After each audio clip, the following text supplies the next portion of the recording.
Freelancers, small business owners, consultants, and solopreneurs. Some people are just drawn to working for themselves. I'm Owen Roth. In this show, I have conversations with self-employed folks about their career journeys. Welcome to the Bossless Path podcast. And here we go. Today I'm joined by Kandace White, fitness trainer and professional mountain biker. Kandace, welcome to the show. Thanks for having me. Yeah, thanks for being here. So you and I met last year during a mountain biking photo shoot. Mm-hmm. We got to chatting while we were pedaling around. There's a lot of downtime while we're hunting for photos. Trying to go up the hill. Yeah, exactly. And I was recently had just quit my day job, as I called it, and I was new into the whole, freelance, just doing everything, trying to make a living on just my own income that I brought in. Yeah, it was really interesting to hear your story too, because you have had not the same path, but a similar path where you had fairly recently jumped off the diving board and gone into self-employment. Yeah. Could you tell me about what that is, what you do now? I was a PE teacher for about 10 years, and I decided that I wanted to kind of get a side job and open up my own business of fitness training. And so during that process, I was racing mountain bikes as well. And I figured that in the summertime, since I'm not really teaching, I would have at least a little bit of extra time to either get some extra income, or I actually wanted to just do personal training in the summertime for some friends and hang out with them a little bit extra. And so if I was doing my own training, I might as well just help out some other friends and be with them and hang out with them and stuff. And so Sure. I was like, shoot, I'll just do this on the side for a little while. And it actually blew up, and so then it kind of had to be a decision maker of do I run down the path of my own business and kind of do exactly that, jump off the diving board and just go for it, or do I stick with teaching and continue down that path, which that's a little bit more of a safety net, right? Because you have insurance and you have the taxes are a little bit different, and just all this other stuff that's just okay, you have a steady income. It's not really your own earning base at that point. And so it's really kind of it's a hard decision, but at the same time, you either go all in or it's kind of I don't know, you got to figure out what's best for you at that point. Right. And so for me, I decided to dive into my own business and go down that adventure. It was really scary at first. I was super nervous about it. Yeah, I bet. But decided to just go for it, and I'm so happy I did. I love my job, and I did personal training a long time ago. I helped open up a couple gyms before, and I did cardiac and pulmonary rehab for a couple years over at a hospital in Newport, and loved that. I had a blast with my patients at the time, and so all of it was just well, this would be pretty cool if I went back into it, and so that was kind of a motivating factor for me to dive into that again. So that's kind of where I started with that. Yeah, that's awesome. Yeah, it was fun. So what services do you offer? So I do personal training, fitness training, strength and conditioning kind of stuff, right? Okay. And so right now what I do is I offer clientele an hour spot to come whatever day that they need to, so Tuesday, Wednesday, and Thursday are for my specific schedule. And then I do online training as well. And so they can come to me for help with after rehab for PT kind of stuff, so physical therapy, and then I do mobility training, functional training, and then we also do strength and conditioning. So I have a couple clients that have started with me. One of them actually sought me out for doing training, so that way she actually wanted to donate a kidney just for somebody random, and wow. I know, it's pretty amazing. And so we all have two kidneys, right? But one you don't necessarily need.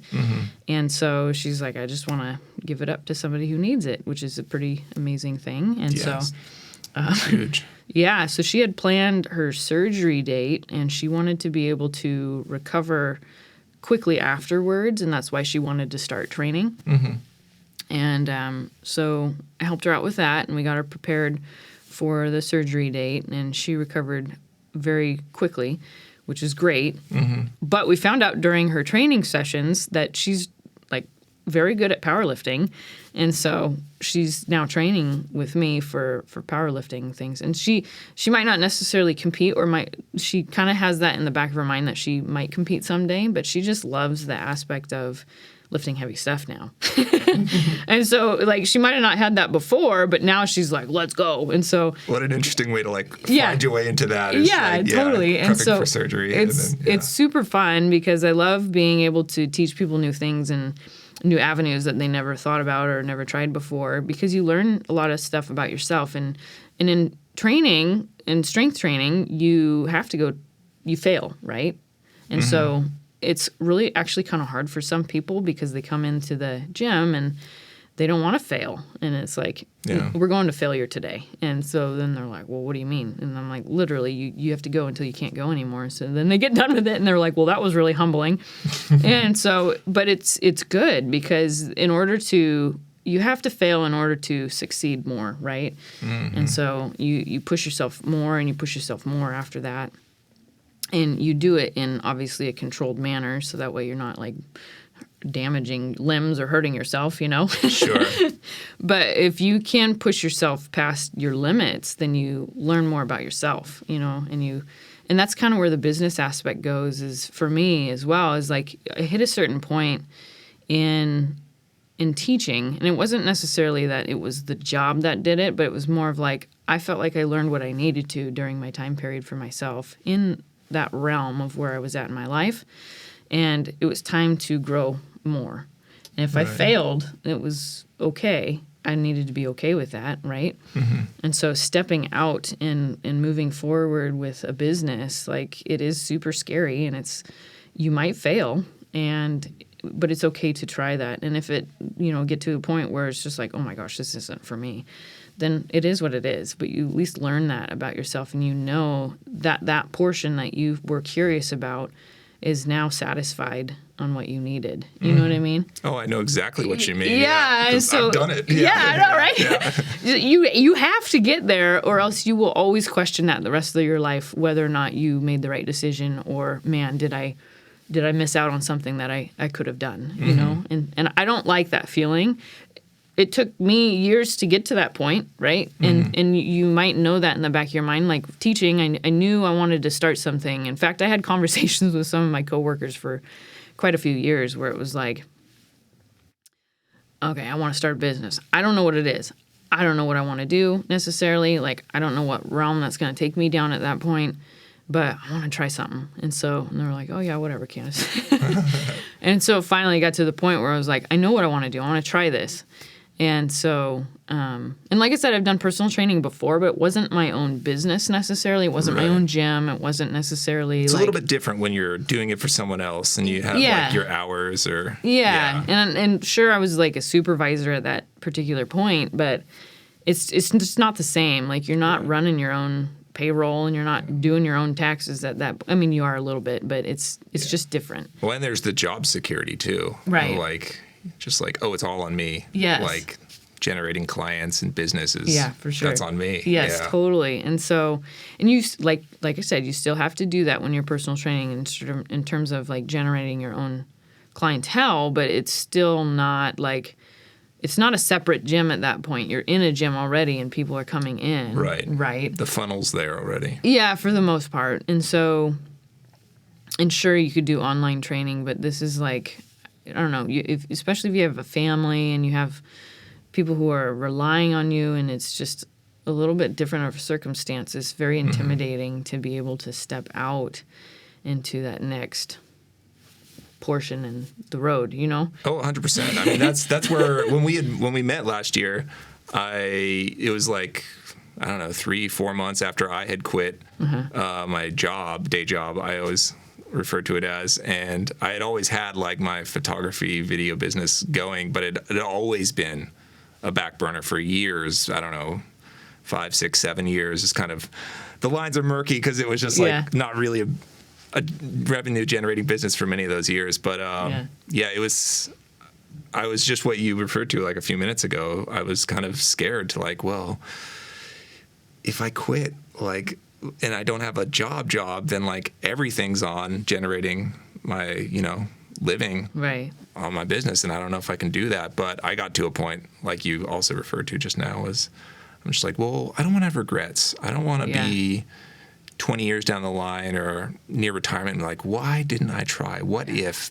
So, I can totally relate to the... Yeah, those are regrets. I just don't like regrets. Yeah, you want to... so you got to be... But it's hard to get there It's and scary. be comfortable to Right. be like, I might fail. So... Yeah, it's definitely one of those, like, kind of takes your breath away at the moment, or it's like, you definitely have emotional times where it was like, I don't know if I'm going to be able to do this. Do I do this? I don't know. I don't know if I should do this. Well, and then you start weighing out the pros and cons, which you should do, right? You need to. Because if you find a lot more cons than pros, like there's... Probably should listen to that. Yeah, exactly. But like if you're worried about yourself being the failure because of you doing something wrong, personally, that's more of like a insecurity. And so that's actually the portion for me that where if I was insecure about the avenue I was going down, like sure I was, but that's the portion that you grow the most, and that's where you gain confidence after you've learned that you're not going to fail. You're going to be successful if you push and you try really hard on what you're doing or attempting to do, right? And so if you have passion behind that, you let it fuel that. Yeah. And the avenue of the insecurity will kind of be overlapped by the success that you see that you can do. And it's I don't know, it's almost like you need to do it for yourself. You know what I mean? Yeah. And so it's just like, I don't know, I don't know if that makes sense or not, but it does to me because I've done it. But Yeah. to maybe tell people who haven't. It's something inside that maybe that's why you need to do it. You know what I mean? Yeah.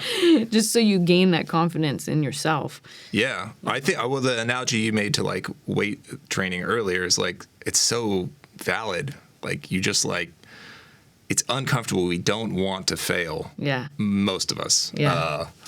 But that you need to. You need to in order to grow, whether it's growing muscles or growing skills or elements of, I don't know, our psyche. Just like to make growth, you kind of do need to fail. Right. And what's interesting about that too is like with training, the harder you push yourself, and you want to be, conscientious of what you're doing in terms of recovery and stuff. But in terms of training, like if you're not training very hard or you're not like focused or not, whatever, that will result in how much you're giving to how much success you're going to have in yourself as well, or how much you make progress, right? Right. And so it's the same with a business. Like, you don't want to overdo it to where you're exhausting yourself and you burn yourself out, right? And so there's that too. And so it's just it's a good balance. You need balance with everything in order to feel like you're in a good place, And so that's one of the things I found interesting about your story was when we were talking during that photo shoot that you said you'd kind of structured your business very intentionally so the rest of your life could still operate and function. And I know you race bikes at a high level. So could you tell us a little bit about how you've structured your business? Yeah. So as far as the days go, I have to travel quite a bit for mountain biking. And so Friday, Saturday, Sunday, Monday, I try and keep open for various things. The weekends I'm always gone doing something or doing some kind of training specifically in a different state. So we travel a long distance in order to try and go ride and get the training that I need. And so Mondays and Fridays are typically days where I do extra stuff, whether it be making sure that I have my programming done for my clientele, because I write the programs very specific to each individual person. So like if you came in, did training, and then you had some kind of whatever needs you needed, then I'm going to write your plan specifically to you. It's not like I use every single thing the same for everybody. Right. And so then somebody else who might be on whatever plan, whether they have an injury or not, or they're training elite, right? And so they're going to be on a completely separate plan for them. And so I need to make sure that I have everything all in check before everybody comes in for the week, or if it's an online plan and it's already written out for them. And I go online to check and make sure that I always double check stuff online. So if somebody completes something, I go over all their stuff and make sure that everything's all set for them for the next week. Right. And so usually Mondays and Fridays are those days where I'm still working, but not working in front of somebody. Yeah, but it's still work. It's still work. It's just not. For sure. Yeah. The nice thing about that is if I'm gone for the weekend and I need to travel on Friday, get there on Saturday, ride on Sunday, and then come back on Monday, at least one of those days, like if I go by myself or with my husband, like either one, if he's driving, I can be in the car working on some stuff, and then on Friday, I might be able to at least get it done at whatever time I need to, or Monday, whatever time I need to, right? And so it's not like it's a set hour schedule. It's more of like I get it done when I need to get it done. Right. But you have to have the ability to know that you're going to get it done.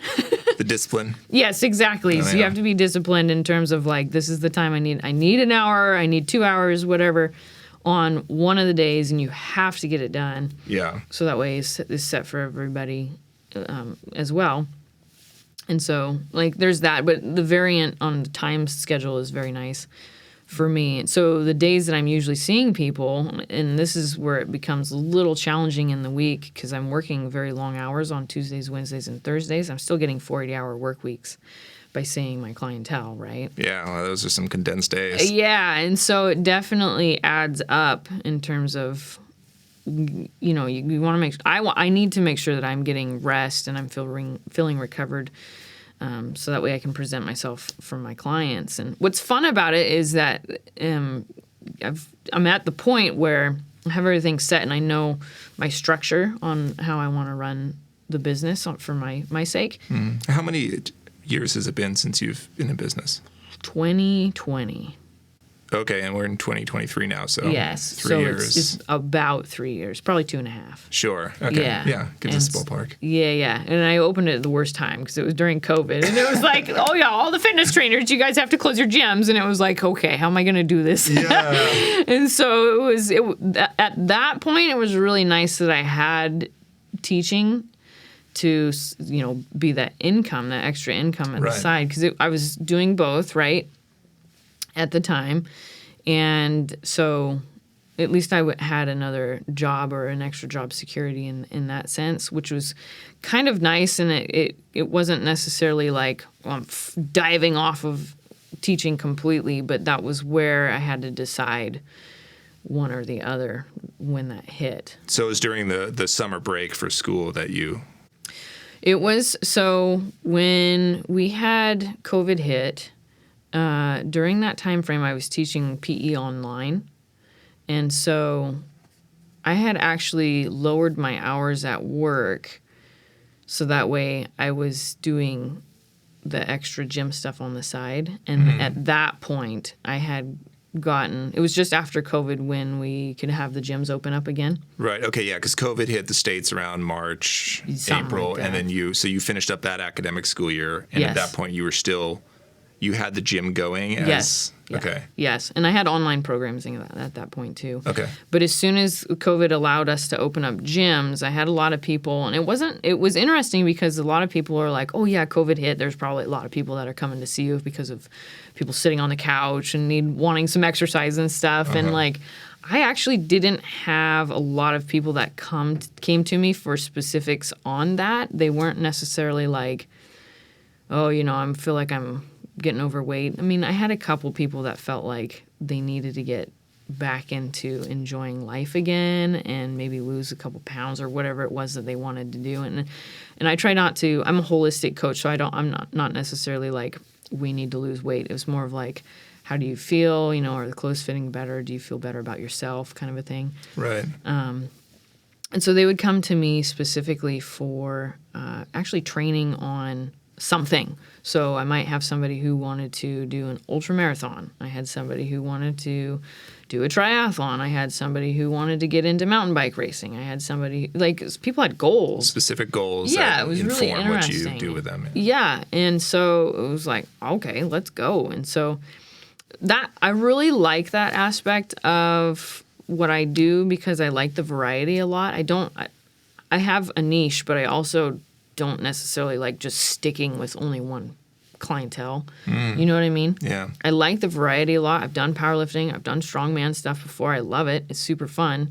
But then I switched out for my own goals to mountain bike racing, and then I went down that avenue, and now I race professionally, right, in some regards. And so, like, there's that where I've had a lot of different avenues that I've been able to go down. I've gone down the whole, like, worked with patients in the hospital. I've had some experience with some PT stuff, and so like I know what to do for rehab. I've had injuries myself for mountain biking. I know what it feels like to have a frozen shoulder sometimes, you know what I mean? And so it's just like stuff that I know how to work around. Like why not help people with that kind of stuff? Sure. And so I like that variety a lot because I know what to do in those. And so if somebody says, I really would like to learn this, it's like, let's do it, you know? And so I really like that piece to it where it's just, I don't know, it's fun. It's not the same thing over and over again. And I really like, but it does take more work, right? Because then I have to make sure that I'm programming specifically to that person. And so it takes more effort to do that. And so anyways, long story short is that Tuesdays, Wednesdays, and Thursdays are my main days that I see clientele, but I'm working like 15-hour days. And so on those days, you're seeing clients for 15 hours. Yeah. Monday, Tuesday, Wednesday, Thursday, 15 hours each day. Yeah. And so, and it's a hard day. And I do section out. So my days that I have the long days, so those 3 days, lunchtime, I'll make sure that I take a 2-hour break. And so I have an hour for lunch. And then right afterwards, if I need a power nap, I'm hitting a power nap. I would need one every day with that schedule. Right.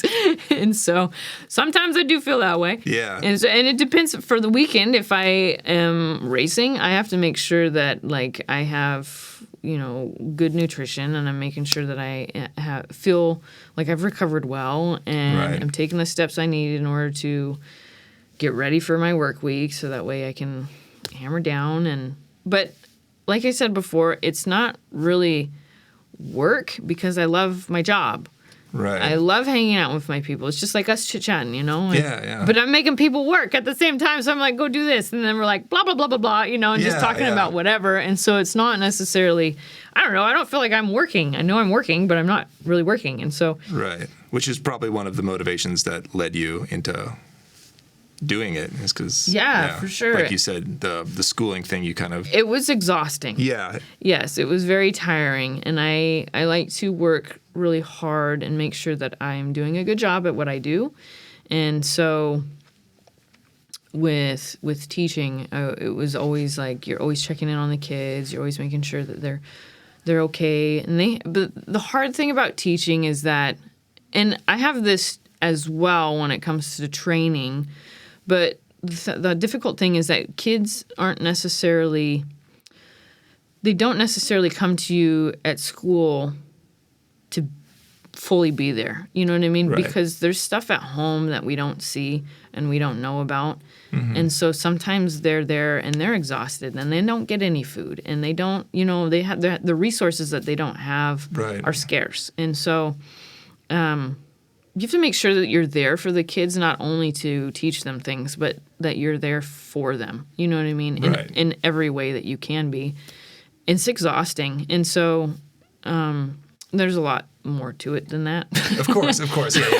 Yeah. As I'm sure anyone can understand. But it's very different than clients who are coming to you. Yeah. To be like they got food and water, I'm you know. arriving prepared. I'm paying you to train me versus kids who are showing up and you have to be, you know, a supportive adult in their life. Yeah. And they might not want to be there. You know what I mean? And so it's just a different mindset is really kind of, and sometimes my clientele, they're going through hard stuff and we talk about things, you know? And like I said before, I'm a holistic coach. And so it's everything. Like if somebody needs some help just talking about something, like I'm there to listen. And sometimes that's all they needed, you know? Yeah. And so it's good to hear you're coaching humans, not robots. Yeah, exactly.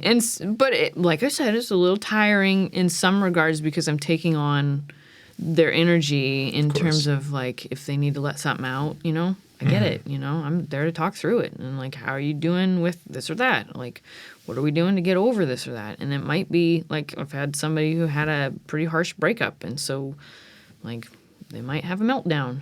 That's okay. You know, I get it. Like we've all been through something like that. Right. Yeah. And so it's helping them mentally too and emotionally as well. Mm-hmm. And so what steps are you doing to make sure that you're doing okay? You know what I mean? And so with I don't know, I love it all. I think it's good for me to be present. So, well, I have to be present, right? When you have that kind of energy that you're rolling through, it's just a lot of stuff. And so with the teaching aspect,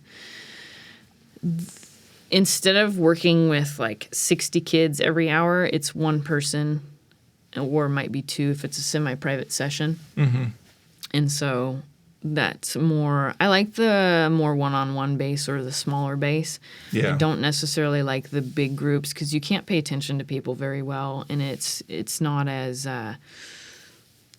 concentrated, if that makes sense. Yeah. With teaching, it was just, if you think about it, like how much energy I try to put into each person, right, in those hours. 2 people is typically, 2 to 4 people is really what I like to be at most, depending on who it is or what needs are in that specific hour. Right. Right? But if you had 60 of those, Oh, yeah. that's a totally different atmosphere. Yeah. And your role kind of changes there from being like, you Yeah. know, you can't give that one-on-one or one-on-4, whatever. Yeah. You can't give that very narrow attention versus like, you know, you're just basically trying to keep everyone alive. Yeah, exactly. Just, yeah, you know, that's in exactly place. right. Yeah. And so you're just, instead of it being like, okay, let's talk through this, it's more of like, okay, I gotta make sure that I'm managing everybody, and then these groups doing this group's doing that, and it's like, Yeah, yeah. and so it's just a different, I don't know, it's just a different atmosphere that I'm good at it, I like it, it's fun, but I'm also like, I prefer what I'm doing. Sure. I love what I'm doing now. Yeah. So I'm happy that I took that step because I didn't, at the time, I didn't realize how much I was really going to love it versus what I was doing then. And like I said, I did love it. But Sure. And I love the kids. The kids were great.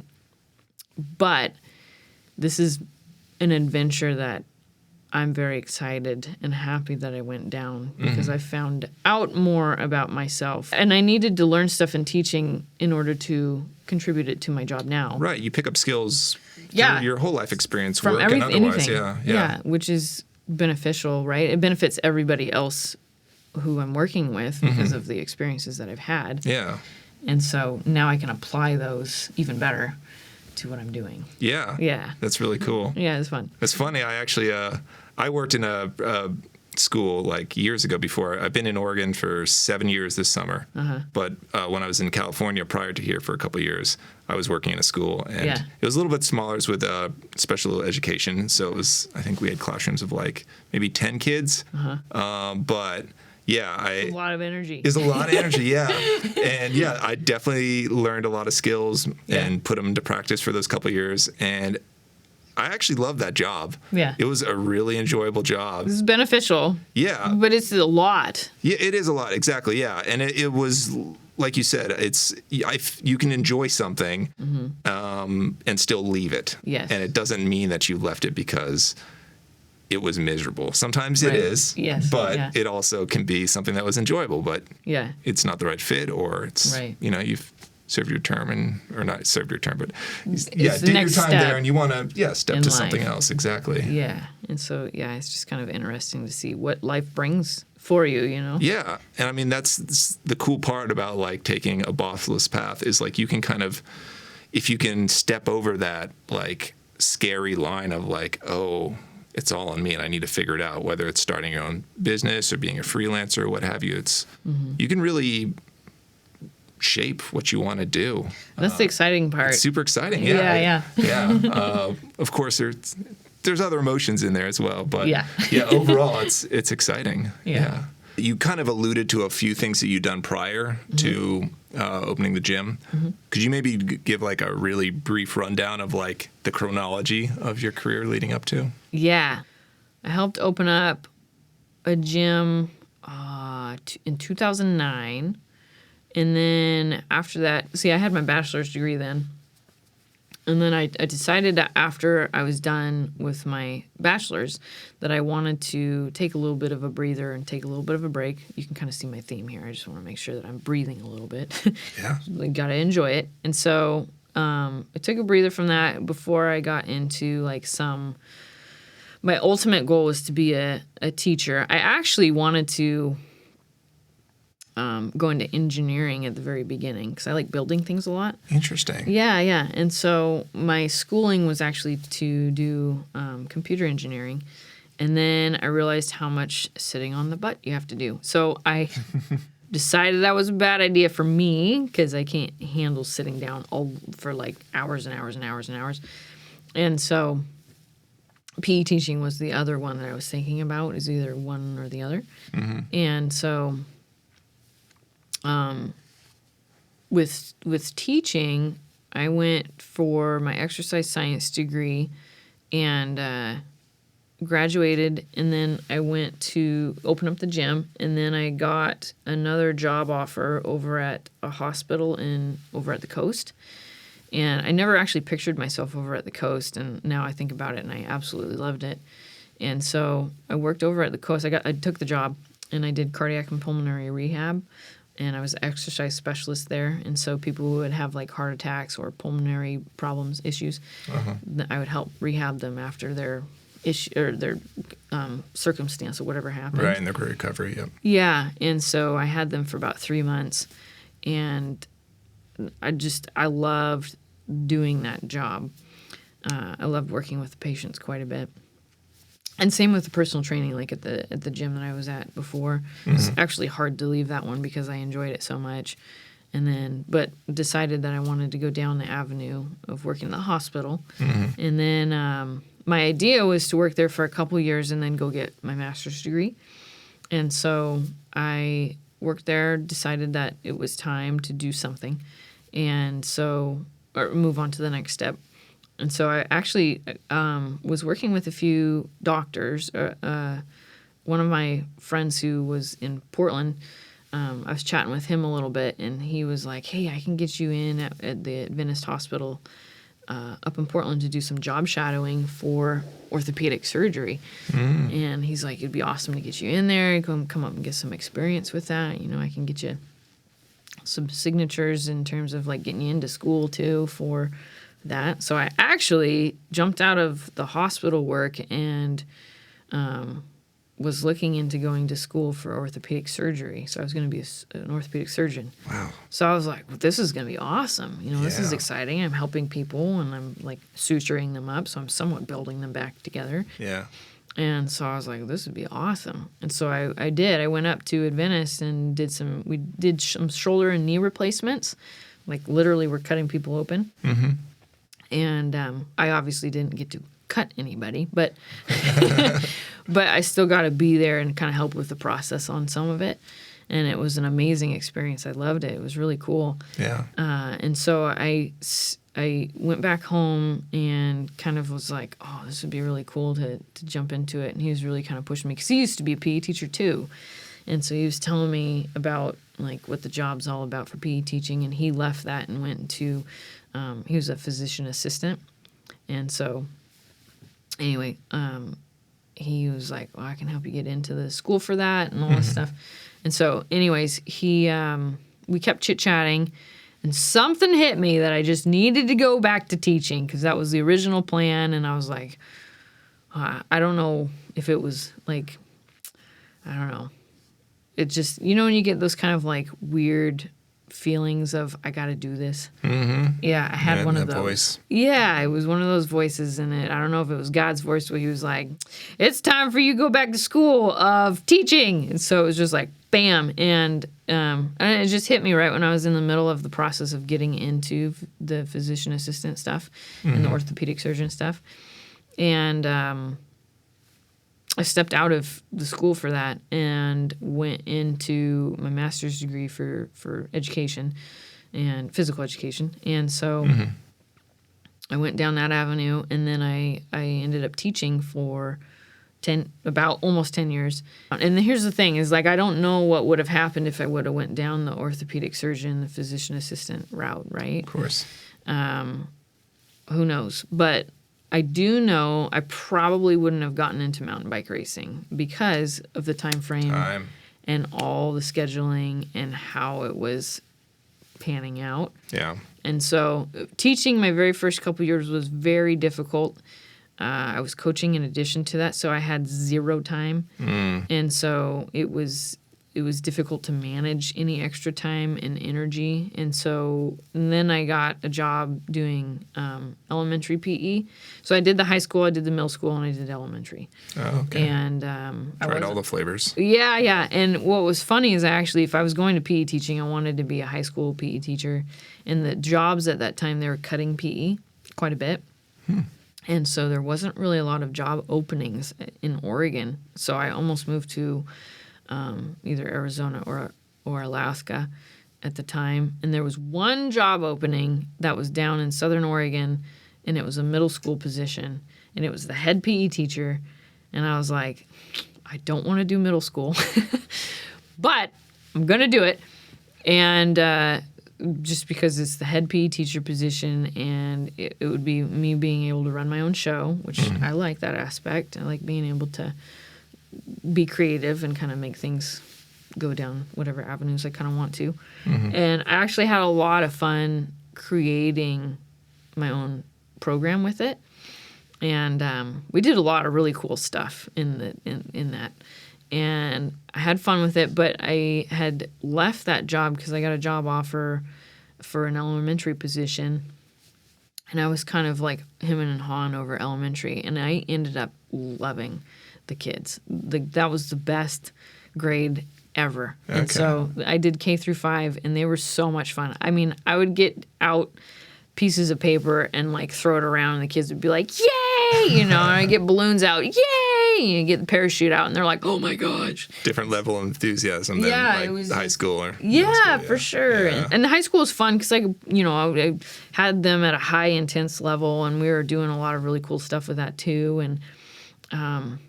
And for a couple years, I was trying to figure out what was next, and I didn't really know what it was. It was kind of like this weird empty space where I was just like, what's next? I don't know, and it finally just kind of like, I don't know, it finally ended up happening where I made the decision of, I'm going to try and make my own business, and then I'm going to try this, and I'm going to try that. And it became a little bit more of like I don't know, it was like Play-Doh, where I started kind of like playing with it, and whatever came out was that. And then it just kind of ended up happening of like, bing, okay, this is what I want to do, because of the gym situation. And I was like, oh, sweet.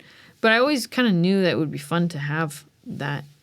I just was never really a good, I don't know, I always felt that I was kind of nervous about it or whatever. But so it was just like a good opportunity at that time. Right. It just kind of presented itself, and it was like, all right, let's do it. Yeah. And you had the experience prior, you said, like early in your working career where you helped open a gym. So you kind of knew that world. Yeah. Yeah. And you're talking about basically how you've learned a lot from the school. Yes. And that helped with. Yeah, it helped me a lot well, I mean, every job did, right? Well, of course, yes. Yeah, every job has helped in some kind of way, whether it be not even related to fitness. Like if it was more of like I had a job that I did a little bit more of women's engineering kind of thing when I was at Oregon State, and was connected into a club, and that helped me with like analyzing a little bit more of the degrees and angles and blah, blah, blah, and all that kind of stuff, and statistics and behind all that.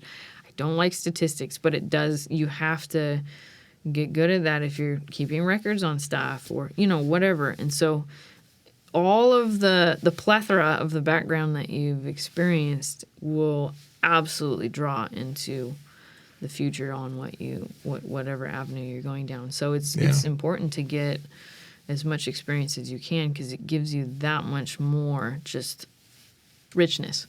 Yeah. Yeah. I'm curious about the mountain biking part of your life. Okay. That's a very unique thing. We haven't even really talked about that outside of mentioning it. What is it to be like? What does your life look like on the mountain biking side? Well, I mean, we do racing, and so typically there's on and off seasons that you train for, right? Okay. And so on season for me is usually the beginning of April, and then it goes to October. And for me, usually I like to be done in September. So it kind of depends on what races that you pick or what ones you're going to kind of go to. Mm-hmm. But usually, so that's on season, and your training and how you do your training specifically in season, it varies compared to off season.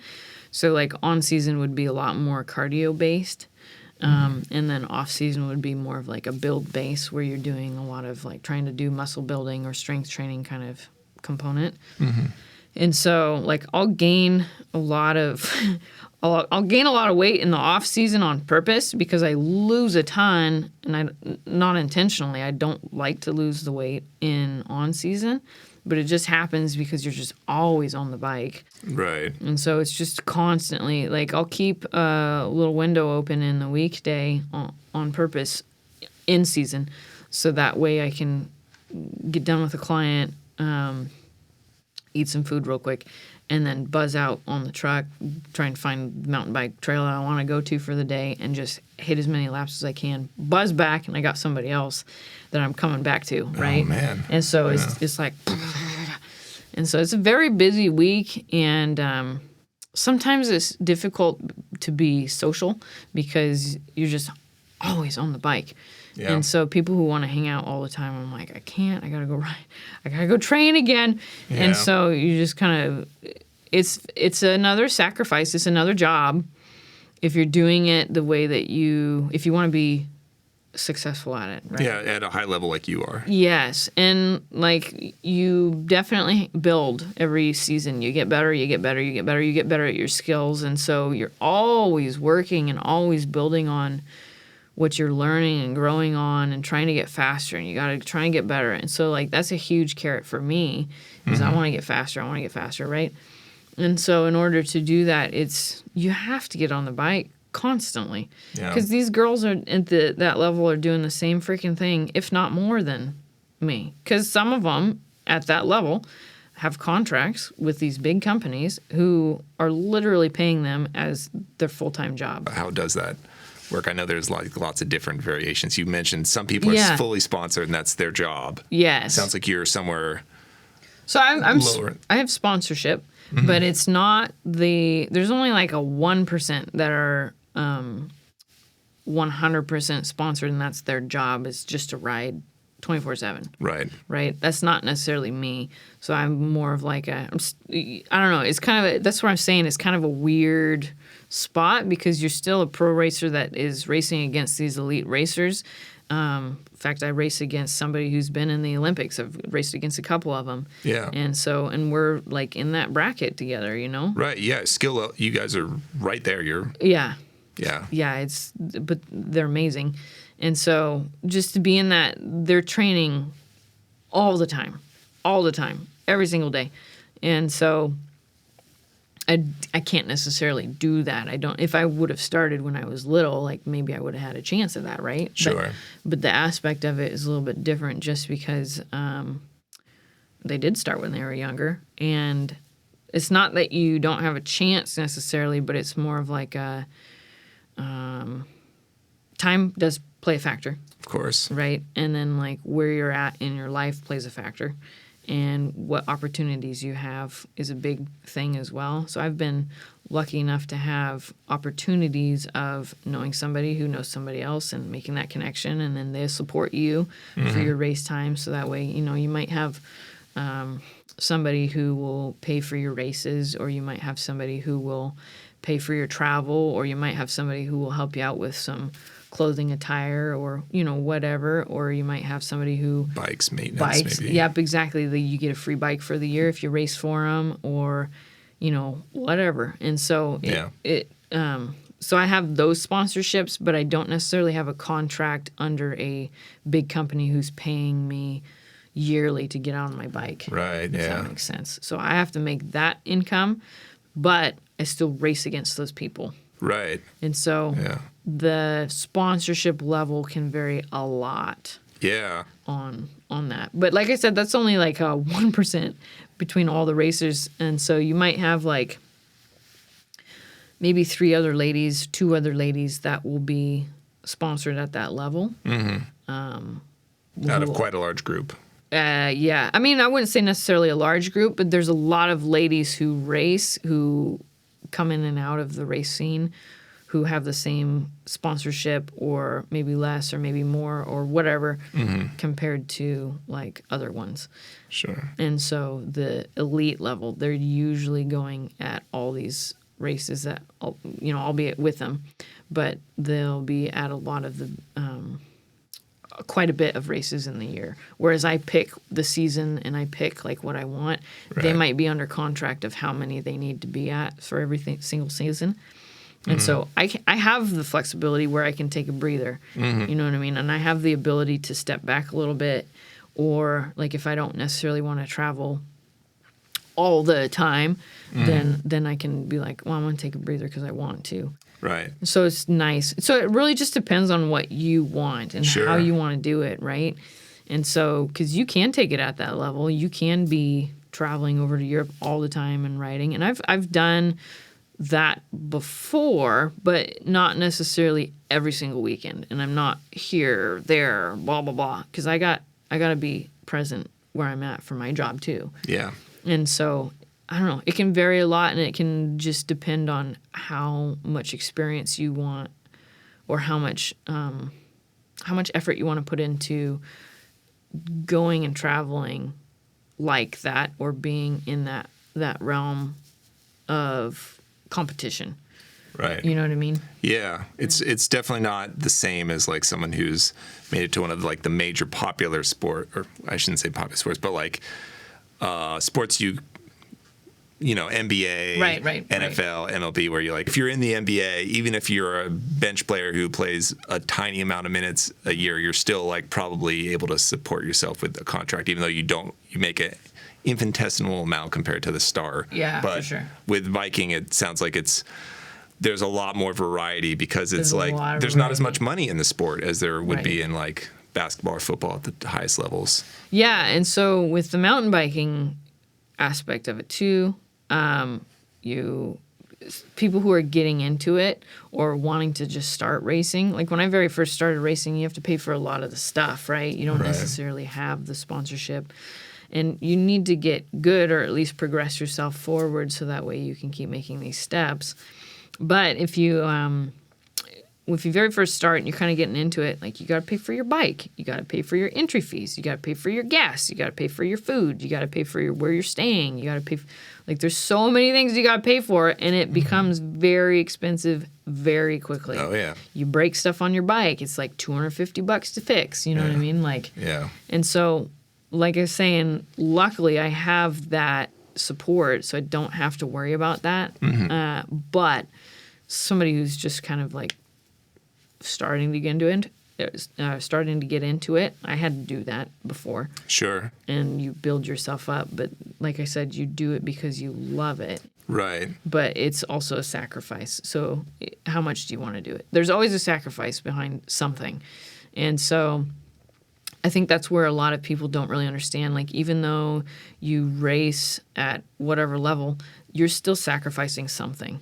And so, like, sometimes some people will be like, well, you race professionally. Like, that's pretty cool. You probably get these, like, really big paychecks. But you turn around and it equals out to about the same, and you're just doing it because you like it, right? Yeah. And so, or it's more of like you're sacrificing travel, so your time away from whoever you want to be with, you know what I mean? Or like you're traveling long distance, so you're gone for 2 weeks, and so like that affects the business, and so like that can be a huge part to it too. And so I have to really play my schedule strategically on what days I'm trying to take off and how I can travel, and sometimes what races I can sign up for because it might be longer than I can really be gone for. Right. And so, but I have the ability to do that, right? Yeah, and that's fantastic. Because that was an intentional thing that you did with your business is Yes. you knew that you wanted to integrate it with your biking. Right, exactly. And so I wanted to make sure that I could still do the things that I love to do and still be me. Anyways, long story short, on that one too, is that training can be a lot and another job, right? And so you just got to make sure that I'm balancing and everything out. And so, because I'll need to ride on, when we do racing, you have to pre-ride and then you have race day and you might have 2 days of racing and then you might have to drive home or you might have to take an extra. Sometimes I'm like, I tell my clients ahead of time, I'm like, guys, I might have to be gone on Tuesdays or this Tuesday or whatever. Right. Just so you know, because I got to drive back from wherever, flying back from wherever. And so it's definitely a balancing act with that too. And so it's worth it, but it's also a lot of energy too. Oh, yeah. So yeah, you get tired. Yeah. So tell me a little bit about Your gym is on location at your house, right? It's a home gym? Yeah, it's a home gym. But it's separate from the house. So the beginning portion of it kind of started in the garage. And I don't like the idea of having a garage gym necessarily. Mostly because usually when you go down to work out, you start thinking about all the laundry that you need to do and all the home stuff that it's like, oh, well, I need to run upstairs real quick. It's like, no, you gotta have... there's too much bleed over between home and work. That's my personal experience. There are people who are really good about that. And like, as a trainer, you'd think I'd have my stuff together for that kind of a thing, but I don't, right? And everybody has their own thing that's like, maybe you'd be really good at a home area that you'd be working out at in an extra room at your house, whatever. Yeah. I know that about myself that I wouldn't be, and I'm not. So I need to separate myself and I have to step out. And even if I'm just stepping away from the house and going somewhere else, if I go on a run, if I go do whatever, it's just that separation of that. It's almost like a wall as soon as I step through that wall. Yeah, location and mindset are tied together. Yeah, totally. Yeah. And so as soon as I am out of the area, I'm going to do this. Boom, right? And then it's just a different atmosphere. And so I feel like I can get into training a little bit better for myself. And so I wanted to have a different space. And so my husband and I, we actually built a gym connected to our shop. So we just expanded the shop basically and just put a wall up. I should say he did a really good job. I like to say that I helped a little bit. Yeah. And so I'm going to give him credit for it. But I helped out on whatever he needed help with, but he was definitely the director on all of it, and he did an amazing job. And so it's funny because we actually were just going to put plyboard up, just regular plywood up for the walls. Okay. During COVID, right? Yeah. Because COVID was kind of it was ironic because it made us have a little bit extra time to do projects, which everybody thought the same thing. So the prices on everything went astronomical. It's a terrible time to build a home gym. It really is. It really was. But what was great about it is instead of buying plyboard, because, typically when we were looking at the prices, we expected to pay like $8 a sheet, right? It turned out, I'm not even joking, we went down to Home Depot to go buy a couple plywood boards, and it was like $70 a sheet. And we're like, is this really happening? Yeah. Like, we couldn't believe it. Yeah. And so instead, what we went down is we found some premium cedar siding boards, like for a fence. That was really, really nice. It was way cheaper than buying the plywood. Oh, okay. And so we were like... So that's what you did for the interior? Yeah. So we have these beautiful... Jeff did a great job. He just made these beautiful cedar board siding, and it makes the gym have this nice, like, almost rustic feel, but then we painted everything white. I like to keep the white theme. I'm terrible. It's funny. My last name's White, and I can't keep anything white. And so I was like, Everything's white is hard. yeah, it's terrible, especially for me. And so I was like, shoot, I'm just going to paint stuff. I'm going to keep the accents white. So I bought a nice big power rack, nice Rogue power rack that's all white. And I'm like, I don't know if this is a good idea. We're going to go white just because that's the theme. And so anyways, the accents are all white. And luckily I've done a decent job of trying to keep it clean, but I'm definitely like polishing stuff when I can. Yeah. Just another hat to wear as a business owner that you got to like deal with cleaning as well. Keep everything clean. Yeah, exactly. And so, but what's nice about it is that like the gym looks beautiful. Right. And so I step into an area that I'm proud about. It makes me feel confident. It makes me feel good about what I'm doing. And I'm there, you know? Yeah. And so it just feels good about separating it from the garage aspect and it being like an actual gym. So usually when my clientele steps in, what they appreciate is that it's not a commercial gym, right? I don't like big gyms myself. Yeah. I always picked the smaller gyms when I would go work out, and usually it resulted in them closing down, which is actually kind of where we started the whole idea. Because long story about it, and I'll try to make it somewhat short, but so every gym I would go work out at I'd have like maybe 4 people in the morning, and I would be there at like 5 a.m. when I was teaching, PE teaching, right? Because I always had my regimen when I would get there. And so I'd show up every morning. Well, 5 people in the morning isn't very much, right? And that would typically last in their gym for till, I don't know, later in the afternoon where people start filing in a little bit. But so they weren't super busy, is my point behind that. And so they closed down, right? So then I found another one, and it was small. I don't like the big gyms, right? And I don't mind the old like Arnold Schwarzenegger style where the weights are just totally like thrashed and all around the gym and banged up, and the iron's got chip pieces out of it. Like, I don't care, you know? Sure, yeah. I'm just there to work out and do my thing and plug my headphones in. Yeah. And I like saying hi to people that I've seen there in the gym, you know, in the mornings and stuff. But as soon as I get my headphones in, I like to really be focused. Okay. And so, anyway, got into a smaller gym. They closed down. Got into another smaller gym. Man. COVID hit. They closed down. And I'm just like, oh my God. That's so draining. Yeah, I'm just like, I just found, you know, you get your routine set, you get used to the gym that you're in, and then you're feeling good. And all of a sudden there's like, bam. And it's just like, oh. And so I came home one of the days after working, and I was like, Jeff, can I get a home gym started? Everything's closing down. I just want something to work out at. And and you're talking about just for you working out, not even training. I was at the time, yeah. And then he goes, you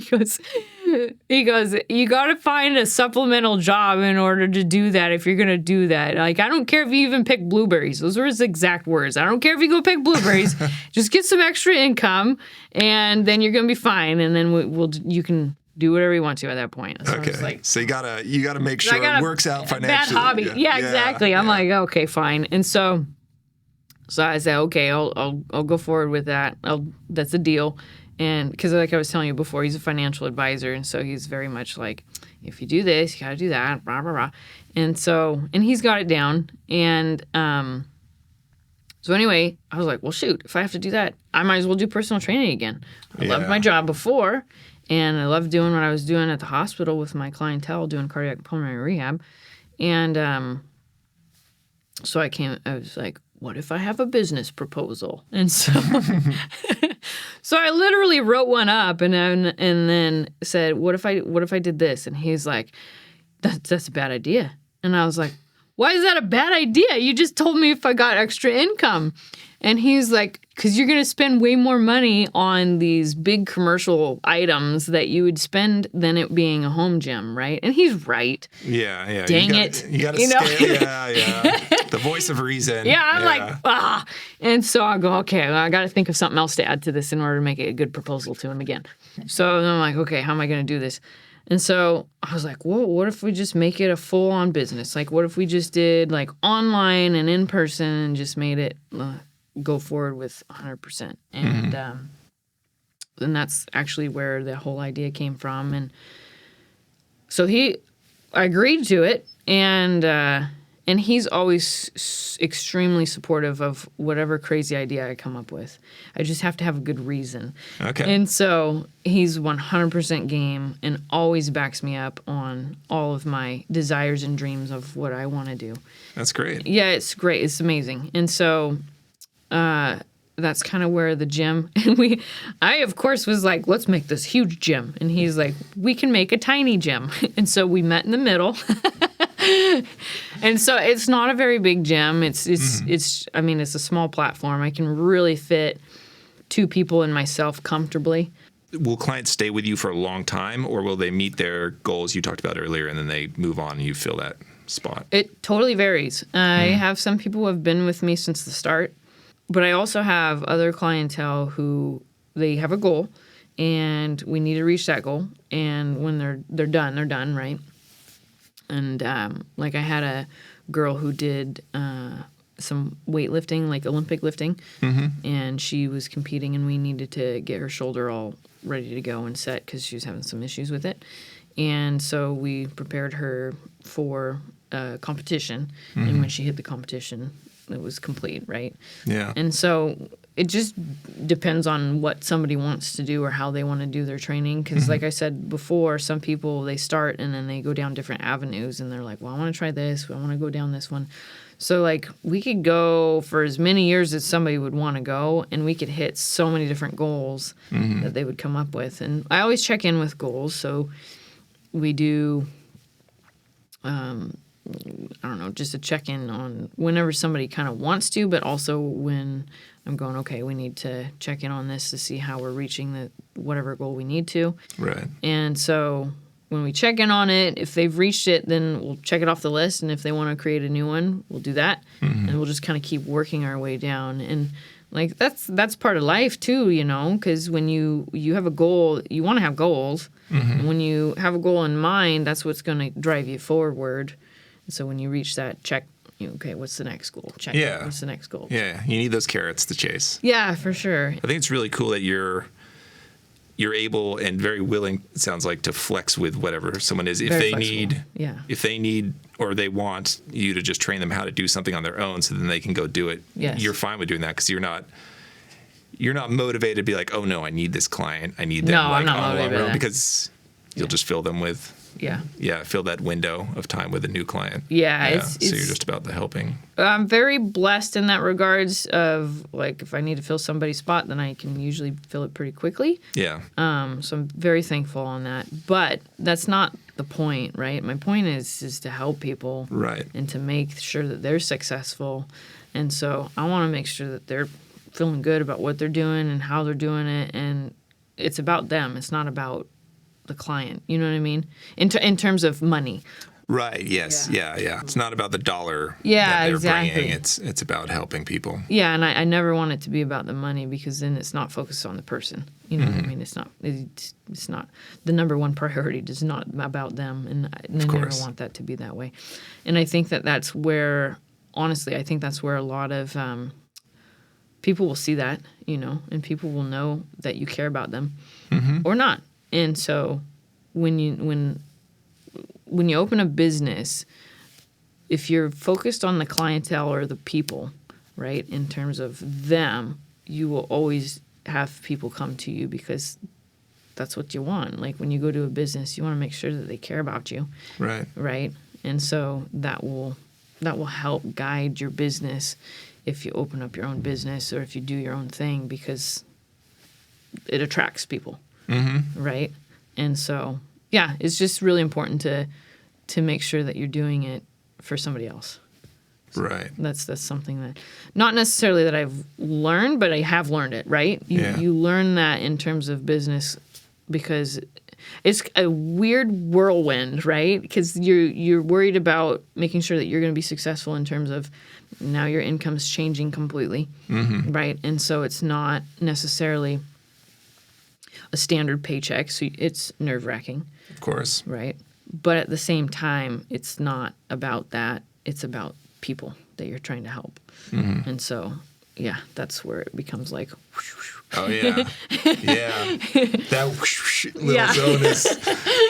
that's where I've been living for the last year, and it's it goes like this emotionally. It totally does. It's exciting. It's scary. Get tired. Get frustrated. Be like, oh no, I can't. And yeah. But there's also peaks of excitement and like, yes, this is exactly like what I want to be doing. Right. So yeah, it is the reality. It seems like. Yeah. It's just it's a different. I don't know. I don't know how to explain it without being into that circumstance. You know, because it's a weird dynamic. It's like you are worried about your own income, but you're not. But you need to be, but you're not. But your priority is number one, the person that you're working with. Right. Yeah. Yeah. So it's just a different dynamic. Yeah. Yeah. Well, it helps to have someone like your husband who also. Yeah, he's very good. I'm lucky with that. He's like, okay, Kandace, let's make sure it's realistic. Yeah. And then once that's lined up, then you can, jump in and then, you focus on your clients. Yeah. I'm curious, you like a lot of different things. I do. So what do you think the future holds for you in terms of employment? Employment? Or self-employment? Yeah. Work? Yeah. I would say, my goal is to build the business, right? Mm-hmm. And I've kind of got to the point where, I'm at the point where I have a waiting list. I have a lot of people who are on my clientele sheet right at the moment. And so, and again, you never know what the future is going to hold. Like, you never know what's going to happen in the future. But right now, I know I'm really busy. And so it's I think trying to figure out how to get a second person of myself, you know what I mean? Like branch off, or at least somehow, I don't know. I'm trying to figure that out right now. Like, how am I going to become the next step? Yeah. You know Meaning what I mean? Maybe hire another trainer to work. Something. I don't know. That's where I'm kind of like, well, I could go down this way or I could go down that way. And there's a couple avenues that I could step forward with, whether it be online training. Like, do I want to go online and advance that a lot more? It would be ideal. But at the same time, like, I always want to have the person I see, because that to me is really important. I don't like I like doing online stuff a lot because you're still working with somebody, but it's a different realm. Right. It's just not as personable, if that makes sense. I think we can all relate from our online experiences. Yeah, we all had. Yeah, exactly. We all had something of that this last couple of years, and so, like, I like that aspect because you can grow very quickly. Like, you have a broad audience, right? Because, I mean, it's worldwide. Right. But you also don't have the working with somebody and building a relationship to the depth of its ability if it's fully online. And what I would love to do is actually teach people about outdoor-based stuff. And so, because that was actually always my desire as a PE teacher. I always wanted to have like a high ropes course, and I wanted to teach people backpacking, and I wanted to teach people about fly fishing, and I wanted to, but the regulations behind all that was very limiting. Sure. And they had a lot of political stuff behind that, so it was very hard to navigate through all that stuff, because one school might allow this, one school might allow that. You might not be able to go down to the river because of the way that they had their insurance. Right. And so that was just very difficult to be able to. And then some schools won't allow you to do that much creativity, where it was like, you can't. You have a fitness class that you have to teach, so this is your class. Create it. You know what I mean? So it's just a little bit. Yeah, there's bounds that you had to work within. Yeah, exactly. Yeah. And when you open your own business, like, you get to be creative. You get to do what you want to. I mean, sure, you might have to buy a bunch of different insurance stuff, and like there's a lot of like risks that come involved with that too. Oh yeah. But you can kind of take it whatever way you want to. So the idea would be to open a separate gym and then have. My husband loves pickleball, so it'd be fun to get some pickleball courts just for him to have some fun, and then be able to teach. Hire in somebody where I could have a coach do, coaching, whatever, pickleball or personal training, whether it be personal training or whatever I want to do. Have a couple courts so that way we can have some tournaments and stuff, make it fun. And then have a separate room where it would have a small gym where I could hire in somebody else to do some personal training stuff on the side and kind of teach them how I like to do the way that I'm running my business. Yeah. And let them kind of have fun with whatever they want to do with the way that I run it as well, if that makes sense. There's two avenues that I can go down, and I'm trying to figure that out right now, which one I want to do. Yeah. But that would be the next step. And so I don't know how much energy I want to put into that because it will take away from a bit of my racing concentration at that point. Right. Yeah. Because I don't really have. Yep. And so that's where it's like, if you're putting a lot of energy here, it's going to be a sacrifice in this specific time or area zone. And so, like, I have to figure out where I want to give and take on some things. Yeah. And that's kind of where I'm at. Like, do I want to do racing for, several more years and not worry about that quite yet, and then do that when I'm ready? And then that would be the next step. Or do I do a little bit of work on this when I have some time, work on the training stuff in addition, and then not worry about this so much? So it's like that balancing act where I'm trying to figure that out at the moment, but that's the next step. Right. So, well, what does seem clear is that you are you're still happy with having a gym and training. It doesn't sound like you're ready to shift into, fishing or whatever, commercial fishing or something totally different, which seems like it'd be the thing for you. Where fitness stuff will always be the focus for sure for my job. I love what I'm doing. I love having the business. I don't have an idea of stepping out of my business now, like Seraphim Fitness.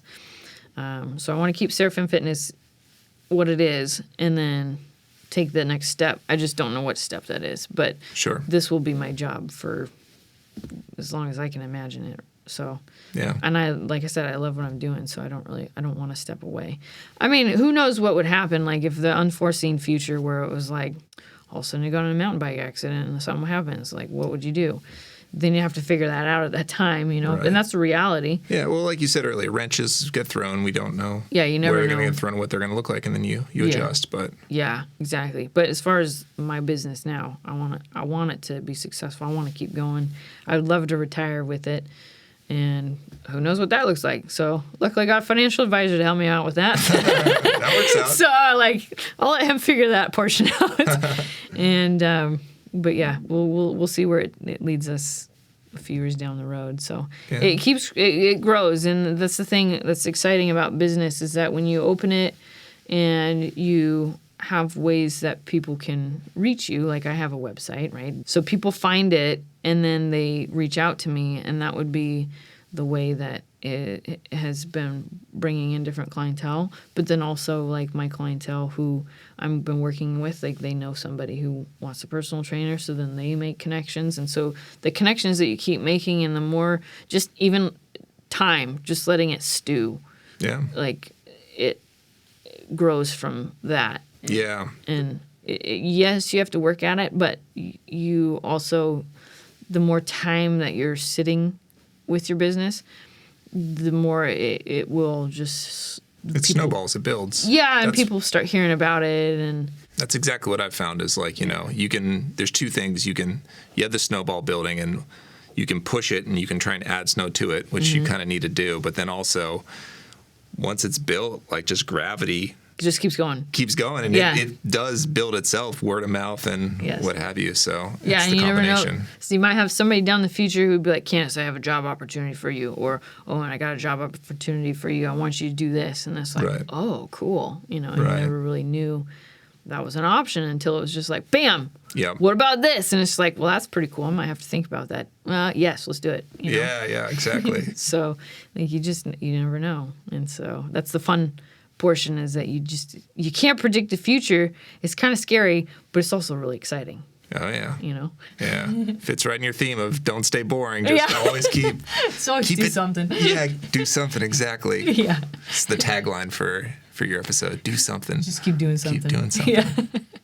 Well, that kind of transitions me into another question I had, which was, what advice would you give someone who is considering a bossless path, whether it's freelance or consulting or something like you do, small business? Do you have any advice? I would say just make sure that you love what you're doing. And you might not, because sometimes some people open up businesses just to open up a business, right? And they just kind of want to go down that aspect or the avenue of having their own hours and all this stuff. Right. But if you don't have passion for it, it's not, I don't know, I just feel like getting yourself burnout is asking for it a lot sooner than you would. You know what I mean? Mm-hmm.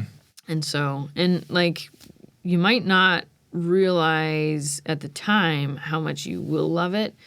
And so if you're kind of questioning it, I think it's worth it just to try. Or even if you did it as like a side job, like even if you built up a couple hours, or just make sure that you're prepared by writing out how you're going to do it and what you want to do, and what your goals are, and like from here to here, how am I going to do that? What am I going to do?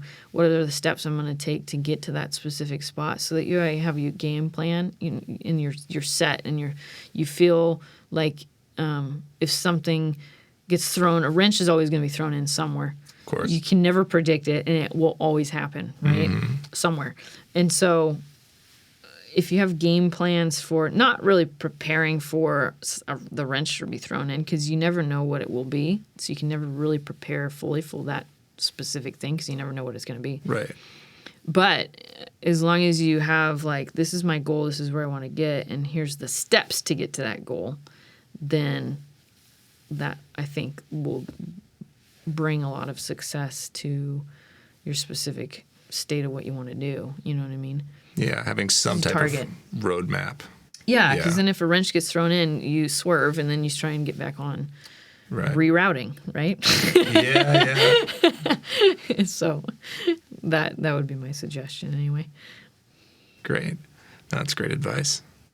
So where can people find you for both your gym and your racing stuff if they want to look into that? Yeah, so my gym's out South Salem, and it's kind of in the country, and we're just outside of city limits, which is kind of nice because people drive up and they've got a nice atmosphere out there for them, and they really like it because it's more of like a hidden area where it's not like, big commercial stuff. And then online, so if they want to do online training, they just go to the website, which would be surfandfitness.com. Mm-hmm. And they can contact me through the website. Just send me an email, and then I'll get it. And then I usually just write back pretty quickly, as long as I don't have clients with me. Sure. And I'm not busy racing or whatever. And so I'll write back as soon as I can. Okay. And if people are interested in your mountain biking career, is there stuff like media on that? Or yeah, anything? They can go on Instagram. So I have it at white.kandace. So White, and then first name is Kandace. And so they can find me on there. Seraphim.fit is the Seraphim Fitness. It's your gym. Yeah, it's the gym. And so if they wanted to find me on Instagram on there, they can do that too. Well, Kandace, this has been awesome. Thank you so much for sharing your story and your time. Of course. And it's been a great conversation. Thank you. It was fun. Yeah. All right. And that's our conversation with Kandace. If you've enjoyed this conversation, please subscribe to the podcast and to hear more conversations just like it. Until next time, this has been the Bossless Path. Catch you then.